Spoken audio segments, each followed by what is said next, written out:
La chronique Écho avec vous, Axel May, bonjour. Bonjour. Et c'est évidemment une des questions centrales du reconfinement dont on a parlé dans ce journal. Quel sera le coût pour l'économie française et au-delà, quel sera le coût pour les pays européens qui, eux aussi, ont des restrictions? Alors, en France, le gouvernement a chiffré hier soir le coût des nouvelles mesures d'aide. On va en parler dans un instant, mais on va s'intéresser aussi effectivement à la situation des pays européens qui ont déjà reconfiné. Je pense à l'Irlande. Et qu'en est-il des États qui sont dans un reconfinement plus léger, comme l'Allemagne, ou dans des mesures de restriction pour l'instant limitées, Espagne, Italie. Bref, l'Europe à l'heure du reconfinement. Quel impact économique? C'est ce que nous allons tenter d'éclaircir. Alors, vous le disiez d'abord, qu'en est-il des dernières informations pour la France? Eh bien, le gouvernement a chiffré hier le coût des nouvelles mesures. Alors, les aides aux entreprises vont coûter 15 milliards d'euros par mois, montant qui se décompose ainsi, vous le voyez, 6 milliards pour le fonds de solidarité pour les entreprises qui va être réactivé et élargi aux entreprises comptant jusqu'à 50 salariés, avant c'était 10 salariés, 7 milliards pour l'activité partielle, c'est-à-dire permettre à un employé d'être au chômage tout avec une prise en charge en partie de la rémunération par l'État. C'était la mesure la plus importante prise par le gouvernement lors de la première vague, lors du premier confinement, et celle qui avait coûté le plus cher et qui est donc remise en place.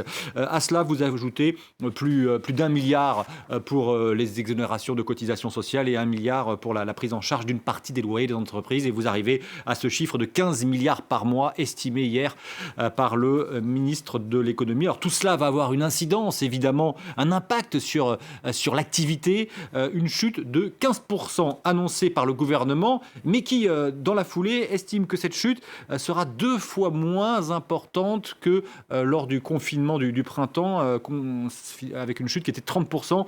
Explication avancée par le gouvernement. Et bien là, le BTP, les chantiers vont continuer parce que c'est ça l'idée, permettre à une partie de la vie économique de se poursuivre, notamment grâce aux écoles qui vont, pour l'instant en tout cas, rester ouvertes, ce qui est censé permettre aux parents de travailler ou de télétravailler plus facilement.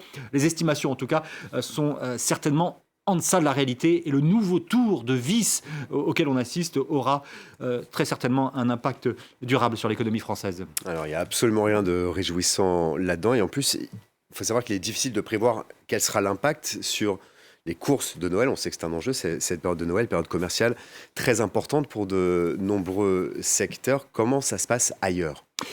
Eh bien, 3 pays européens ont déjà procédé à des reconfinements en version certes plus légère qu'au printemps, mais reconfinement tout de même. Le Pays de Galles, la République tchèque et l'Irlande. Alors, les chiffres que j'ai trouvés, on va se concentrer sur la République d'Irlande, qui a commencé il y a une dizaine de jours son reconfinement. Les chiffres sont les suivants. Le coût est estimé à 1 milliard d'euros par mois, répartis entre le chômage et les aides aux entreprises. Et le chômage, le taux de chômage pourrait dépasser les 20%. Et puis certaines estimations annoncées dès les premiers jours du confinement, 150 000 pertes d'emplois, soit 3% de la population totale. Alors chiffres qui pour l'instant ne sont pas encore vérifiés, mais on le voit, l'emploi va être très fortement impacté, si vous me permettez l'emploi de ce terme, en Irlande. On a aussi l'exemple de l'Allemagne avec une sorte de confinement, mais beaucoup plus léger qu'en France. Oui, c'est une version effectivement allégée de ce qui se passe en France et en Irlande. Et il se trouve que l'Allemagne va dévoiler aujourd'hui ses chiffres du 3e trimestre. On s'attend à un produit intérieur brut qui mesure la richesse du pays, à un produit intérieur brut en hausse de 7%. C'est en fait un rattrapage de la perte de PIB qu'il y a eu lors du premier confinement. Tous les indicateurs économiques en Allemagne ont repris des couleurs cet été, mais ces résultats pleins d'espoir ne seront en fait qu'un coup d'œil dans le rétroviseur, parce que quand on regarde devant, on voit que l'Allemagne aussi va souffrir, la crise sanitaire qui s'aggrave, un mois de novembre qui va être particulièrement compliqué, qui va être en tout cas au ralenti, bars, restaurants, équipements culturels, de loisirs fermés en Allemagne. 10 milliards d'aides supplémentaires aux entreprises vont être dégagés par le gouvernement à Berlin, et on s'attend donc, après les bons chiffres qui seront publiés aujourd'hui, à une hausse du chômage au 4e trimestre et à une perte du PIB relativement significative en Allemagne. Comment ça se passe ailleurs en Europe ? Eh bien, ailleurs en Europe, pour l'instant, si on prend l'exemple de l'Espagne et de l'Italie, ça reste modéré, si on peut parler de modéré pour les mesures qui sont prises.